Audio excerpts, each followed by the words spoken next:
And I'm back! Hi there, I'm Haruka. I took a quick break to work on some writing stuff. I've written an entire feature film based around a single image from a Korean dating show. But hopefully I can get things started again here. Speaking of getting things started, the NFL season is starting up pretty soon, so let's have a look at the upcoming season. While I was away, I talked to a lot of people who are trying to be writers, and the biggest thing that I tried getting across to them was that watching sports is probably the best possible training for understanding narrative. Things will not go smoothly, something stupid will always happen, but in the end, everything that came to pass will feel like it was inevitable. It's about finding patterns, understanding history, and rationalizing the almost random events into overall storytelling. So I urge you, even if you don't care about sports in general, the NFL is one of the best and most consistently well-written TV shows in the world. With that said, let's dig in. I'm giving myself 30 seconds to preview each team in descending order based on last season's divisional standings. First up in the NFC East, the Dallas Cowboys. I never thought I'd say this, but I really do like the Cowboys right now. I already hate myself for it. I think that their defense is really cool. They can mess up an offense's rhythm at the line with Defensive Rookie of the Year Micah Parsons, and the air Trayvon Diggs recorded 11 interceptions. For reference, double-digit interception seasons just don't happen. But what's most surprising when you take a deeper look at it is that they had the best offense in the league in points scored and yards gained. Zeke had 1,000 yards rushing. CeeDee Lamb had a Pro Bowl season with 1,100 yards and 6 touchdowns on 79 receptions.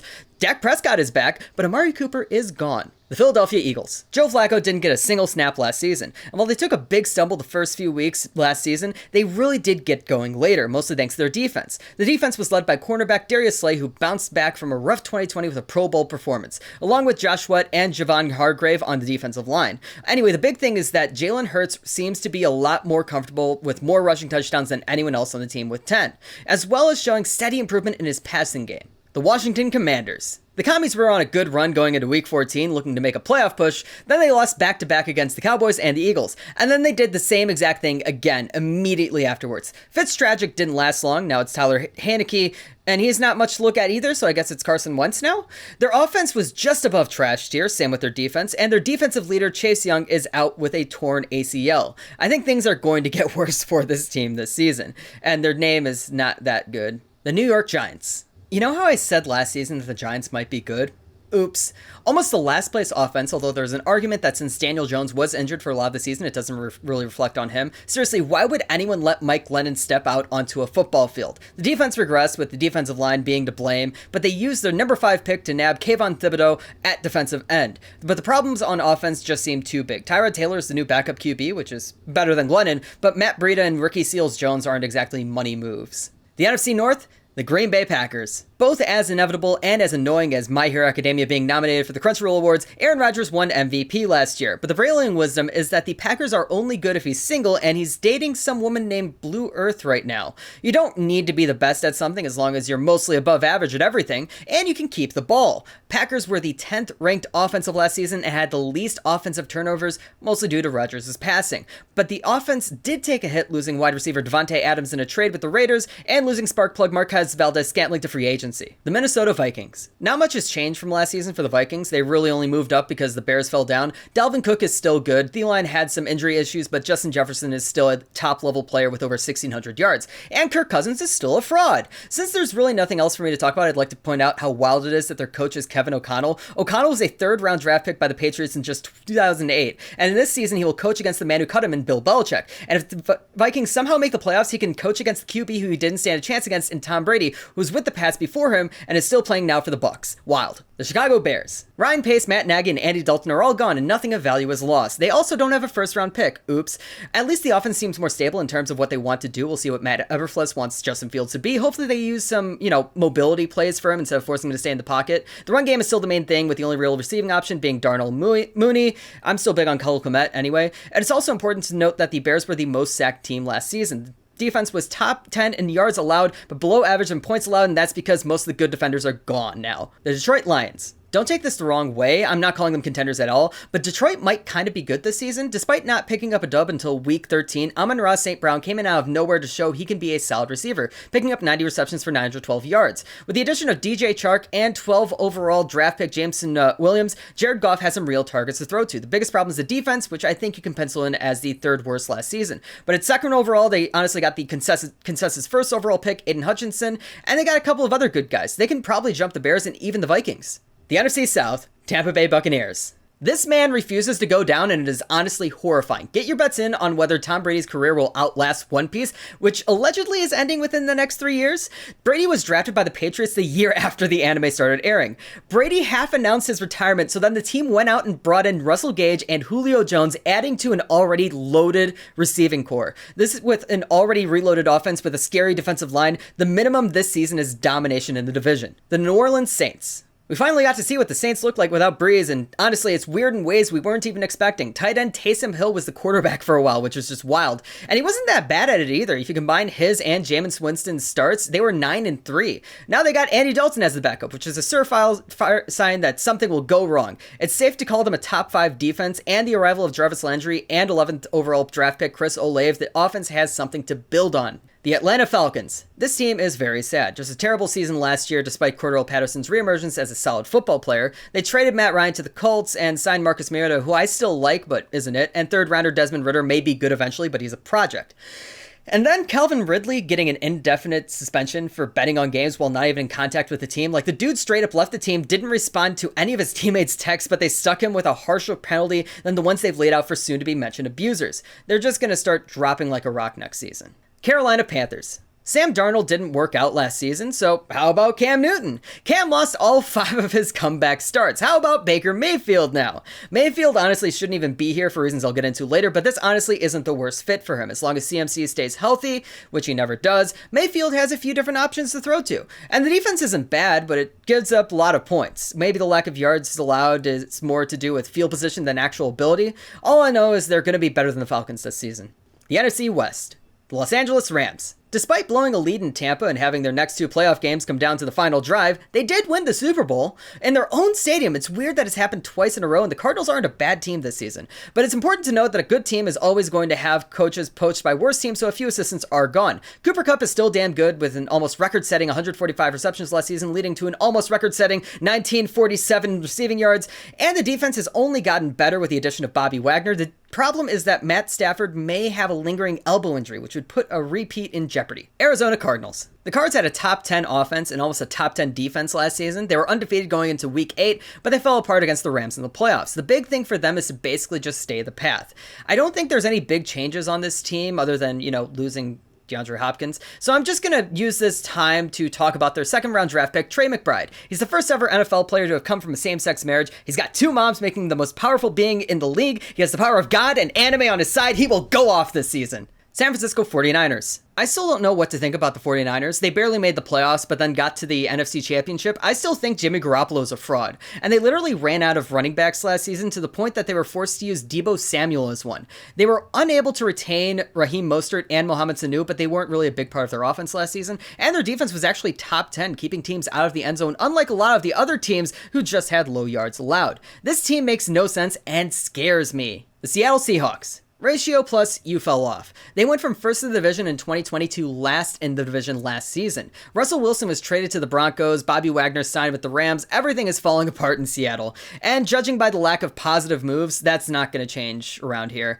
The receiving core is still really good, but there's a reason why Drew Lock never earned the starting job in Denver. If I was making the decision, I'd be starting Geno Smith over Drew. While the defense isn't giving up too many points, they give up too many yards to feel safe. They're staying down here for a while. Moving on to the AFC East, the Buffalo Bills. So Buffalo already had one of the best offenses last season, and I said they really needed to fix the defense. They did, pretty undisputable as the best defense last season. I'm honestly so annoyed that they lost that overtime game with the Chiefs in the playoffs. This is a really fun team to watch. I'm pretty sure everybody's back on the field, although like the Rams, they've lost a lot of their coaches. Offensive coordinator Brian DeBall has moved on to head coach of the Giants, and that horrible overtime play calling is probably why Leslie Frazier is still there as defensive coordinator. Also, I just want to mention, hot take, Josh Allen is going to win a Super Bowl by the end of the decade. New England Patriots. How are you still here after everything? How are you back? And you've got Devontae Parker now? Look, I'm not going to call Mac Jones a fraud yet, but I'm just more confused that the Pats haven't fallen off like the Seahawks did. Belichick is an evil man who made multiple deals with the devil to be here. This is arguably a fairly young team, and with the added threat of Parker, the above average offense is going to be better. And the defense was great too. How? Why? How and why together? The Miami Dolphins. The Dolphins are kind of starting to build the beginnings of a Death Star. Tua was just about starting to get it, though the offense was below average. They've made a bunch of moves for top players, and their defense was about average. I'd be into it, but there's some separate issues with the team right now. Despite a massive run late into the season that got them above 500, Coach Brian Flores was fired. Flores later filed a lawsuit against the NFL claiming that not only was he offered bonuses for losses in order to incentivize tanking, he was also the victim of racial discrimination in the interview process for other head coaching positions. Also, they got Tyreek Hill. The New York Jets. Last year I said Zach Wilson was the new Jamarcus Russell, and while I'll admit that's an exaggeration, that's only because Russell was so bad. His backup Mike White and the elite Joe Flacco had better stats during the games that they played in. Hell, Josh Johnson, who had 3 appearances and no starts, had a better adjusted yards per attempt than Wilson. I think I can make a genuine argument here. The Jets have not drafted a good QB since Ken O'Brien in 1983, who wasn't even the best quarterback available. Dan Marino was picked 3 picks later. The defense was dead last. I mean, it was bad. They suck, but they're kind of funny with how much they suck. The AFC North, Cincinnati Bengals. In every era of the NFL, the league is overtaken by the sheer willpower of one man named Joe. Well, technically there's 2 of them. Joe Burrow and Joe Mixon are a couple of above-average Joes and somehow memed their way to the Super Bowl. Unfortunately, once there, they succumbed to some issues that they continue to be plagued by, namely a terrible offensive line and expecting Eli Apple to be a good defensive back. But it wasn't a worst to first story, it was just a lot of clutch moments. So going into the season, I'm not sure if they'll even make the playoffs, especially with a better Ravens team coming up. Gonna be real, I think that was Burrow's only chance at a Super Bowl. The Pittsburgh Steelers. Damn, they fell off. I think everybody expected more of last season, especially after how the season before went, but after a few key injuries at receiver, they just never got back up. I know Ben Roethlisberger is retired. They drafted Kenny Pickett, a local kid. While there's questions around him, he seems to be pretty good. But much like the Bears last season, they're choosing to start Mitch Trubisky instead. I wouldn't recommend betting on this team, at least as long as Trubisky is the one under center. The Cleveland Browns. So, I want to take the clock off for this one. This isn't a season preview right now. They have a pretty good defense. Their offense has struggled. That's not what matters about this team right now. The Browns went from a fairly stable, charismatic, if a bit doofy and inoffensive young quarterback who seemed to finally be getting his footing to a man who, at the time of the trade, was under investigation for 24 separate lawsuits over sexual assault. According to the reports I can find, most of this was non-consensual exposure, non-consensual groping to varying degrees, and pressuring women into performing sexual acts on him. 23 of the 24 women have settled out of court, and the Texans, whom Watson allegedly got NDAs from to keep some of those involved silent, ended up having to pay out to a total of 30 women for their involvement. And so the Cleveland Browns go out and trade for this guy. They give up 3 first-round picks, 2 fourths, and a third. Then the Browns specifically restructure his contract so that he'd still get paid even if he was suspended for a season. And he was suspended for only half the season. I want us to go back to that Calvin Ridley thing. I had to go through it quick because that was still within the 30-second thing. But that was a guy who decided to play 1 week of fantasy football while he was completely separated from his team, and he was suspended for an entire season. This man, who forced himself on dozens of women, is only being given 6 weeks. And you can't even argue this from a football perspective because the guy didn't take a single snap all season. Not because of the allegations. I mean, he was going to sit out because of the allegations later on in the season. I don't even know if they were going to keep him out because of the allegations. He was sitting because he was throwing a fit about wanting to leave. And remember, Baker Mayfield is the first good quarterback the Browns have had since the original team left for Baltimore. I do not know how to watch this Cleveland Browns team and not be horrified with their actions. People will always talk about wanting to give guys second chances. You know who deserved a second chance? Michael Vick, who served his time at a federal penitentiary for over 2 years on charges that normally received half the sentence. He came back out, made a commitment to right the wrongs he caused, and he ended up helping to lobby for harsher sentences against the things he was locked up for. You don't get a second chance when the issue hasn't even been handled yet. There's still 1 lawsuit still going. You get your second chance when you stop talking about it and start being about it, when you pay your debts to society and show that you are willing to not only change, but help others change. I don't have to hope that the Browns will suck because I know they will. They pretty much threw away their entire season with that trade. But I hope that they get that perfect season again and be the first team to go winless in 17 games. Because that's what they deserve with what they've done. How do I go back to being cheerful? The Baltimore Ravens. Lamar Jackson struggled this past season, and a great start was followed by a disappointing skid down the stretch. The biggest issue you can point to is the lack of anything else on the offense other than Lamar. An injury to J.K. Dobbins hamstrung the offense's versatility, and there weren't really any targets for the passing game, and those targets went down even more dramatically over the offseason. Sammy Watkins left in free agency, and Marquise Brown was traded.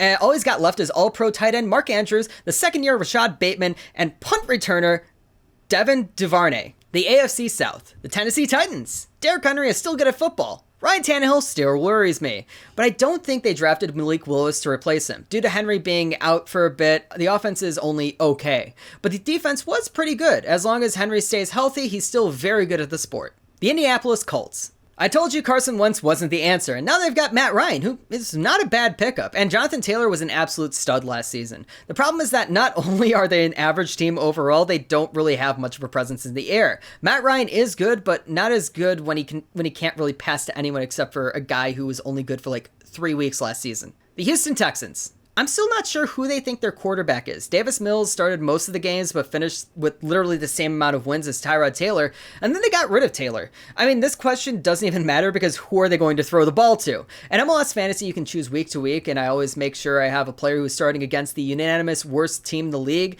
In MLS, it's Sporting KC. If I had the opportunity to do a similar thing in NFL Fantasy, I'd bet against the Texans every week. Worst offense, worst defense, liquidate the club, bro. The Jacksonville Jaguars. I'm gonna be real with you, I look at this team and I don't see anything to like. They ended up firing Urban Meyer mid-season.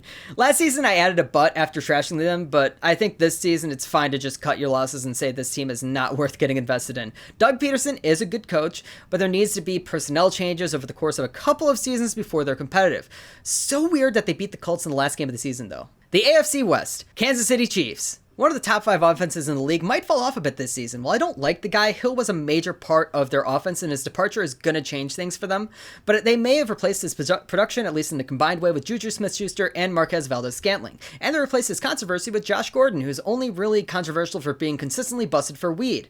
Honestly, whoever they lost in the offseason, they've replaced with at least a serviceable guy. I want to point out their second first-round pick, George Karlaftis, was a defensive end who was born in Athens and was in the Greek youth national team for water polo. The Las Vegas Raiders. Derek Carr was second in game-winning drives last season, above Brady with 6 of them. He was only behind Big Ben. They went to overtime 4 times on the season, including the legendary last game of the season where they could have agreed to a tie with the Chargers and kept the aforementioned Roethlisberger out of the playoffs while making the playoffs themselves. Darren Waller is an excellent target alongside Hunter Renfrow, and the addition of Devontae Adams is going to make that offense really pop. Their defense is a bit shaky, but as long as they keep games close, Carr is going to use his proven ability to close them out. The Los Angeles Chargers. It's weird how about 5 years ago, LA didn't have a football team, and now they have 2 very good football teams. Justin Herbert wasn't just a fluke, and he's followed up his Rookie of the Year performance with a 5,000-yard season. And with the addition of Khalil Mack to the defense, they've got to be set to improve.